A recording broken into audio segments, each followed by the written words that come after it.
Olá, boa tarde, são 2 horas e 45 minutos, aqui na sua Rádio Hora 92,3, a Rádio da Família, dentro do programa Sempre Mais com a Karina Cat.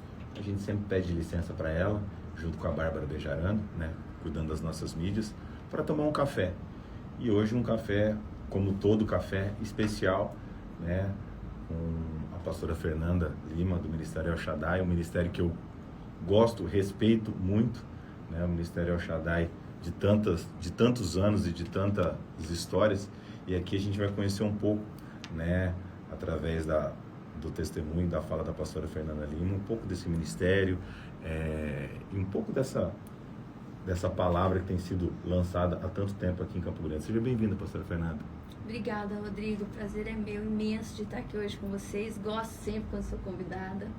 Boa tarde para você, Karina, para cada campograndense que está ouvindo a gente. Um abraço, é muito bom estar aqui hoje. Então, né, eu conversava com a pastora Fernanda aqui antes dos microfones, né, e quando a gente fala do Ministério El Shaddai, a gente não tem como dissociar do apóstolo Edilson, né, que é o teu pai, a apóstola Lu. Conta um pouco pra gente como que começa esse ministério. Imagino que você pequena, já convivendo com pais, pastores, conta um pouco pra gente como foi esse começo do ministério. Foi um começo lindo, né? Hoje, quando a gente está vivendo a experiência do começo, né? Os começos pequenos, a gente não entende tanta coisa e quer passar logo pra frente, né? Meu Deus, que dificuldade isso aqui. Hoje, quase 30 anos depois, eu repenso e falo, nossa, eu daria tanto para poder voltar lá atrás e viver talvez com menos pressa, como a nossa história, né? Meu pai era um homem muito simples, apesar de ter uma inteligência imensa. Ele era um cara que falava sobre tudo, sabia de tudo, ele era inteligente, mas ele era simples. E o meu pai tinha um sonho, um projeto no coração dele de ter uma igreja de 120 membros ali na Avenida Bandeirantes. Era o projeto dele. Ele falava, Deus, eu quero uma igreja na Avenida Bandeirantes e quero ter 120 pessoas para eu cuidar, para eu levar para o céu, junto com a minha família. E ele sempre falava isso pra gente. Meu pai fez a gente participante do sonho dele. Ele dizia assim, me lembro muito dessa fala, ele falava que se fosse sozinho ele não queria ir, ele só queria se fosse com a gente. Os 4 filhos, minha mãe, e aí a gente topou, né? Eu falo que o que eu me tornei nem foi um projeto pessoal, foi um projeto dele, era o sonho dele, e ele acabou com o sonho dele nos levando junto, e o nosso coração amou o que ele amava também. Porque, por exemplo, para aqueles que não conhecem, né, o apóstolo Edilson, que faleceu há 6 anos atrás, né, no começo da Covid, uma liderança na nossa cidade, né, que tem uma história tão linda, né, um pouco do que eu conheço da história do apóstolo Edilson, né, ele como funcionário público da Fazenda, né, acho que ele era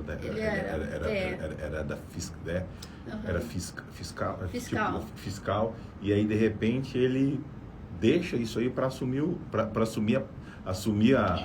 chamado que ele tinha, né? Sim. E imagino o quão duro que foi, né, para morar na casa, igreja, né? Morava no fundo da igreja para vocês pequenos, e isso naquele momento nos traz tanta, que a gente lembra um pouco da dor, um pouco de abdicar das coisas, mas também esse convívio, né? Conta um pouco pra gente como é que foi isso. O pai, que era fiscal de renda, de repente abre mão para abrir uma igreja, né? Você, é o que eu tô dizendo, com mais 3 irmãos, né? Isso deve ter sido um desafio, né, para vocês. Muito, muito, imenso. Essa história é muito linda, e ela um dia, acho até que dá para escrever um livro para ela ficar marcada.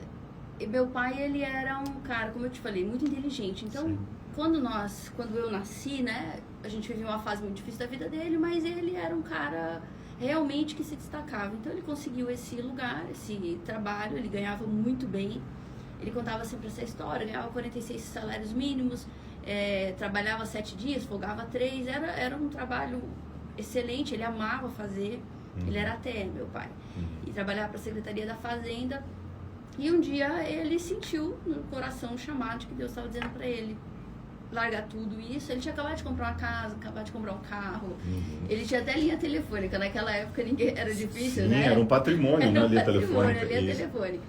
E ele abriu mão de tudo. Meu pai, inclusive, ele pediu exoneração do cargo, que é diferente de você pedir para sair. Ele foi, não, eu quero ser exonerado do cargo. E ninguém entendeu isso, a família, meu Deus, as pessoas criticaram ele imensamente, você é louco, e de certa forma eu também acho. Bem intenso demais, ele tinha uma fé tão absoluta naquilo que ele estava fazendo, que Deus tinha chamado ele. E ele estava fazendo tudo isso porque ele sabia que ele queria cuidar de 120 pessoas em uma igreja e levar essas pessoas para o céu. Mas a nossa jornada não foi fácil. Quando ele faz isso, nós ficamos 5 anos em um seminário integral para pastores, morávamos dentro de um quarto tamanho dessa sala aqui. Foi muito sofrido. Essa igreja acabou. Depois de 5 anos que nós estávamos lá, ela acabou. Tiveram vários problemas e a liderança e tudo se desfez.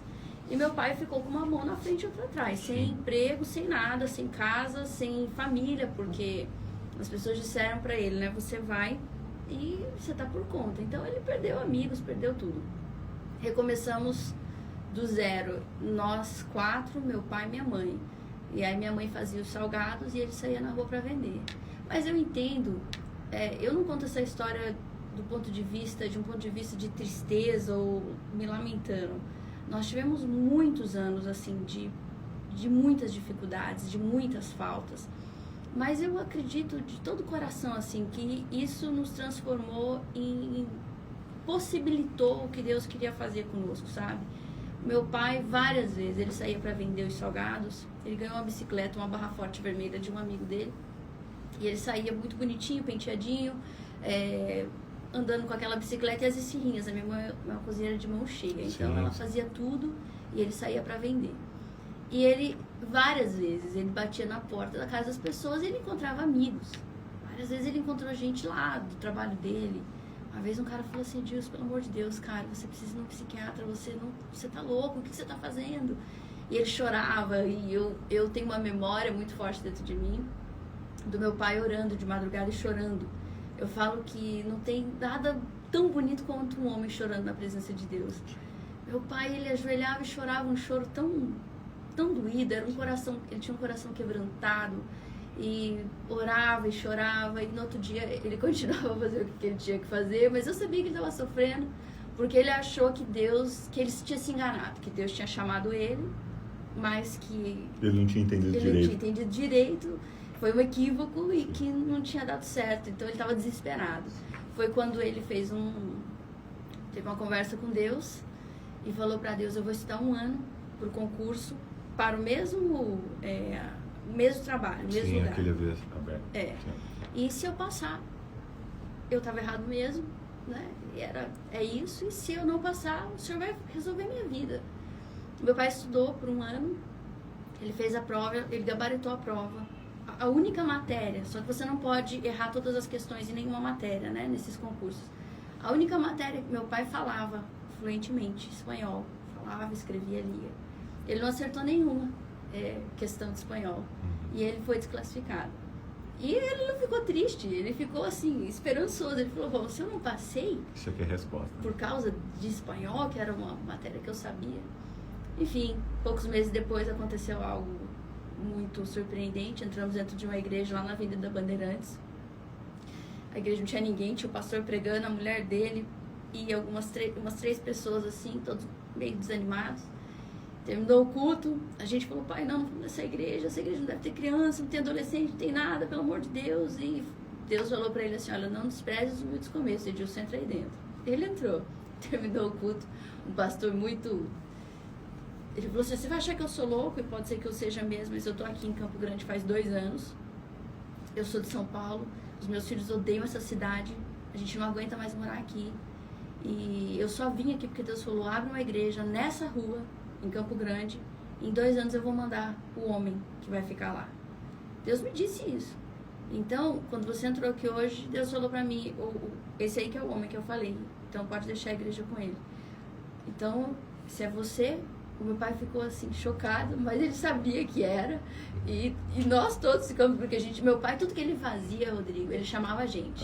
Ele não excluía a gente de nada, nem da dor, nem da alegria. Se ele ganhasse algo muito maravilhoso, ele chamava a gente e falava, olha o que aconteceu. Se tinha um problema muito grande, ele chamava a gente. A gente era criança, pequeno, mas ele chamava e incluía. E nesse dia, a gente estava nessa roda ouvindo esse pastor falar. E eu pensei assim, meu Deus do céu, Era uma igreja imensa, sem cadeiras. Sim. Tinha ninguém, né? E assim que nós começamos. Isso, né? E é tão interessante, estamos com a pastora Fernanda Lima do Ministério El Shaddai, contando, né, do começo, né, o apóstolo Edilson, a apóstola Lu, em família, né, e eu acho tão importante nós trazermos esses testemunhos, porque muitos aqui que estão ouvindo e até depois vão assistir esse testemunho pelas redes sociais, Deus, ele tem uma maneira especial com cada uma das pessoas, né, de tocar, de chegar, de fazer, dos tempos, mas é isso, né? Quando você fala, né, meu pai tinha um emprego, tinha um trabalho, mas ele tinha uma palavra. De repente ele abre mão disso e é tido como louco por alguns amigos, né? E aí depois ele faz uma prova, uma prova com Deus, e Deus traz essa resposta, e ali ele tem a resposta de Deus, e vocês como crianças consumindo essa fé, mais sofrimento, mais o agir também de Deus. Sim. E eu acho extremamente importante, né? E eu falo que cada um tem uma história, porque aí agora, né, trazendo para os dias atuais, né, aí o Ministério El Shaddai começa, né, se torna um ministério extremamente relevante aqui na nossa cidade, no nosso estado. M12, eu me lembro de visitar a estrutura de vocês ali na Avenida Mato Grosso, num tempo, sei lá, para 1.000, 2.000 pessoas sentadas, e de repente vem, né, a pandemia, seu pai vem a falecer, e depois tem a apóstola, tem vocês, filhos, e como essa segunda fase, porque eu acho que também esse testemunho é bom, porque uma filha de um líder que não tem o pai, que tem a mãe, e agora, né, assumindo, eu acho interessante você contar, né, uma das El Shaddai, na Amado Jacinto, conta como foi esse segundo tempo para você, e agora como pastor à frente de uma das El Shaddai. Eu não vou te contar como foi, eu vou te contar como está sendo. Sim. Porque a gente está no meio de algo muito difícil ainda, né? Sim. Porque quando você diz assim, faz 6 anos que meu pai faleceu, mas sim, 6 anos é muito pouco tempo. Claro. E junto com a morte do meu pai, várias outras mudanças ocorreram, né? Eu vi um pastor uma vez dizendo, eu estava no Summit, não lembro de que ano, antes da pandemia. Sim. Esse pastor disse assim, ele falou assim, olha pessoal, deixa eu falar uma coisa para vocês, a igreja local é a resposta de Deus para o mundo, é a solução de Deus para os problemas do mundo. Sim. Eu fiquei pensativa naquilo, porque ele era pastor de uma igreja que parecia um shopping, tinha...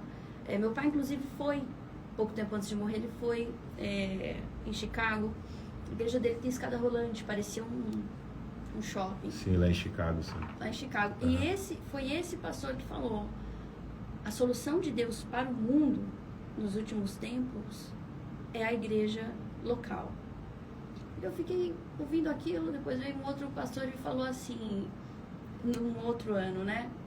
Em outro summit, ele disse assim, que com a pandemia, o mundo não sofreu uma mudança, foi uma disruptura. Não é algo que...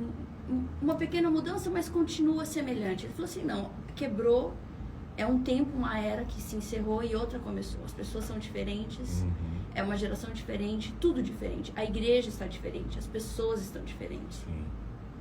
Então, o meu pai era da velha guarda. O meu pai, ele era um cara, ele falava assim, em time que tá ganhando a gente não mexe.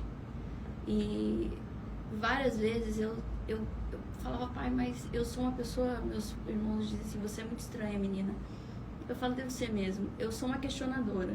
Eu olho uma pessoa e eu não me sinto satisfeita. Oi, tudo bem? Eu tenho curiosidade sobre as pessoas. Sim, sim. E no ano que meu pai morreu, eu falei pra ele assim, em janeiro isso. Eu falei, pai, deixa eu te perguntar uma coisa.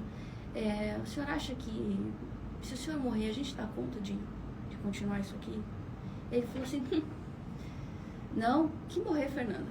Eu vou morrer, eu vou até os 90 tranquilo.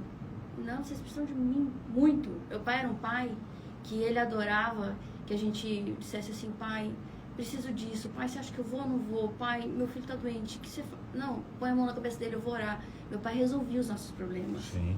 Nós éramos passarinhos embaixo das asas dele. Uhum.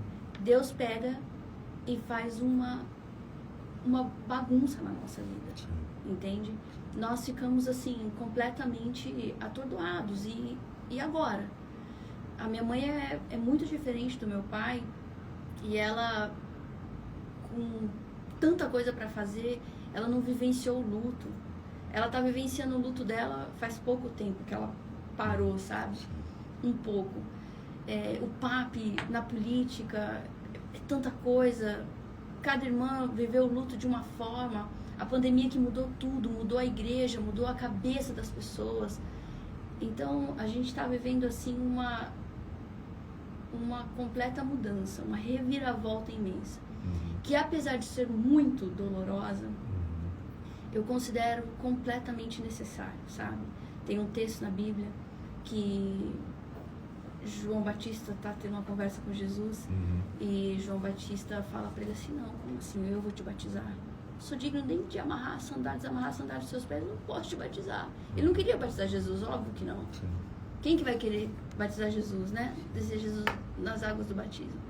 E Jesus olha para ele, e Jesus entende que não era uma questão de poder, de hierarquia, João Batista vai me batizar porque eu preciso de arrependimento, não era isso. E Jesus olha para ele e fala assim, olha, é necessário que seja assim. E essa palavra, eu fiquei ruminando ela desde então, porque eu não questiono Deus nesse sentido de por que isso, por que aquilo, mas eu entendo que é necessário, foi necessário dessa forma. Então, nós saímos de um tempo muito grande, a gente estava acostumado a ser uma igreja grande. Sim. A igreja grande dá muito trabalho. Tudo é grande, tudo, você vai fazer um evento, é batido com muita gente, é criança, é salinha, é um tipo de igreja. E aí nós nos transformamos em pequenas igrejas. Eu pastorei hoje uma igreja de 150 pessoas. Cada igreja tem uma realidade em cada canto da cidade. A gente está vivendo uma outra experiência. Para mim, particularmente, somos irmãos, mas somos muito diferentes uns dos outros. Sim.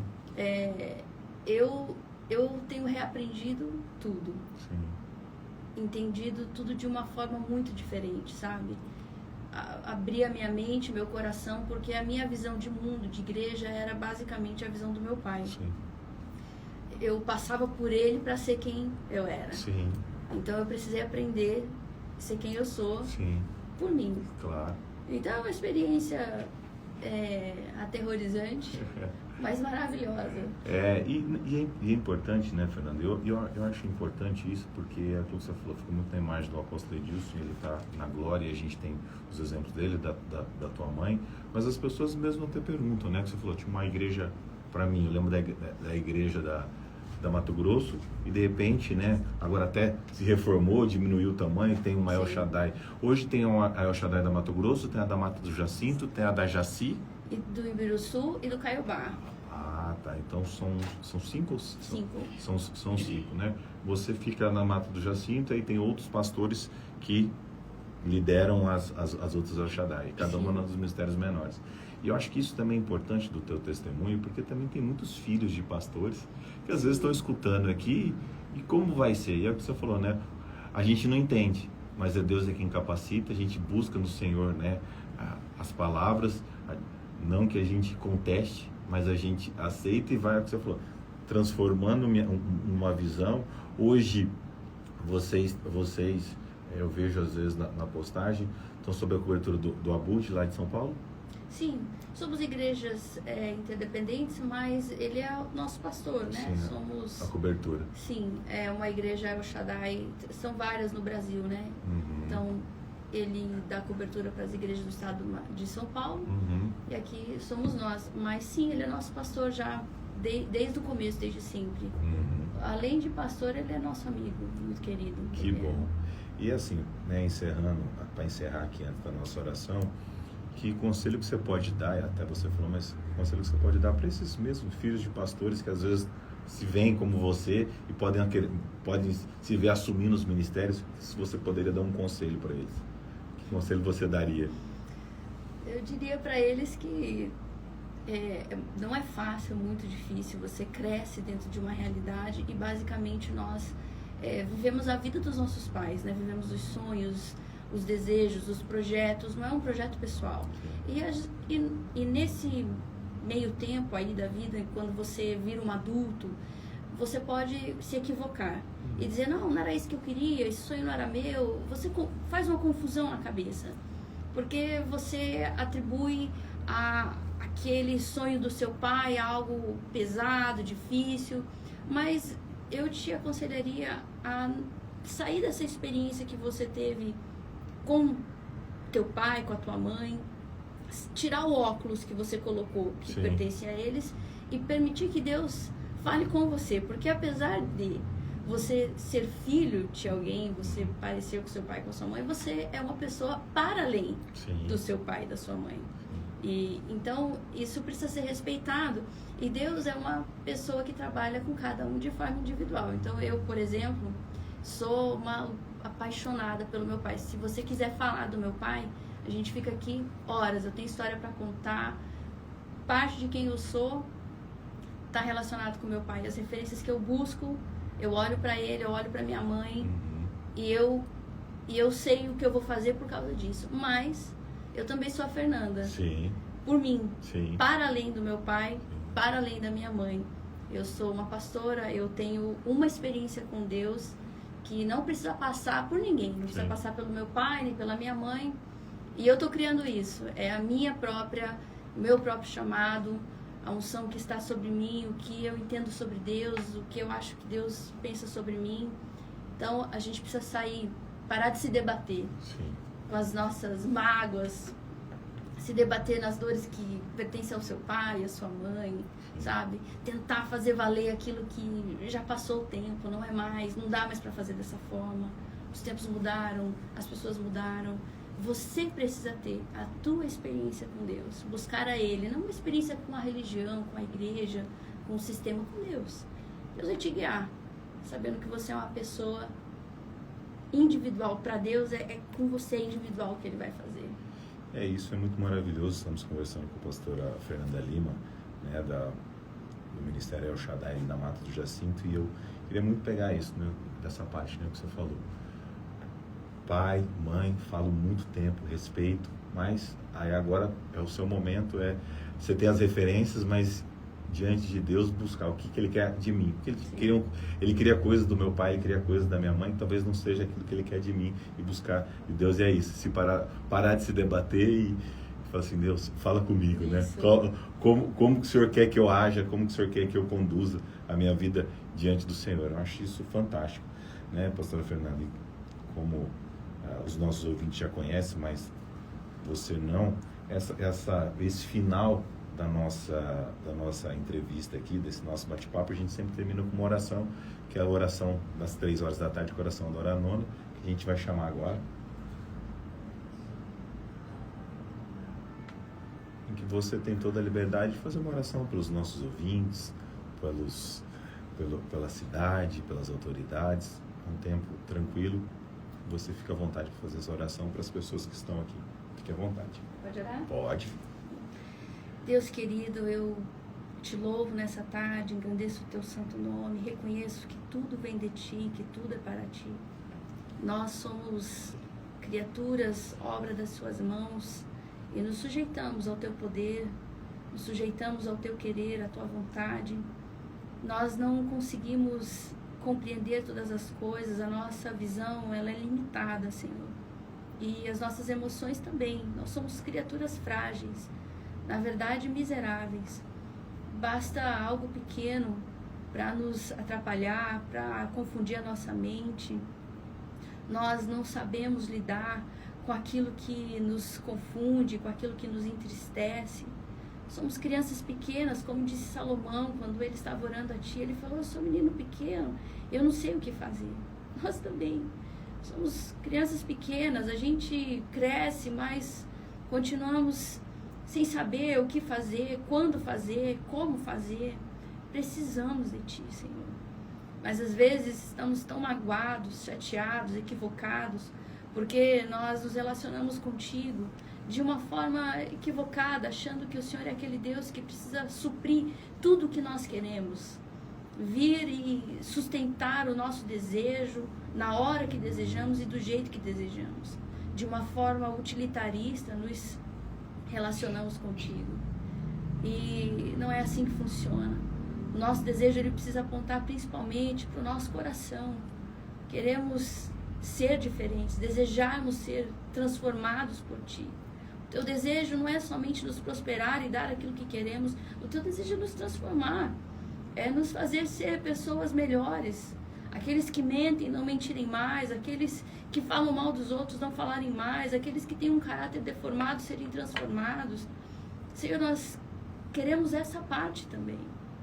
Eu quero orar hoje por mim, pelos meus irmãos, por cada cristão dentro dessa cidade, por cada campograndense, por cada pastor, filhos de pastor.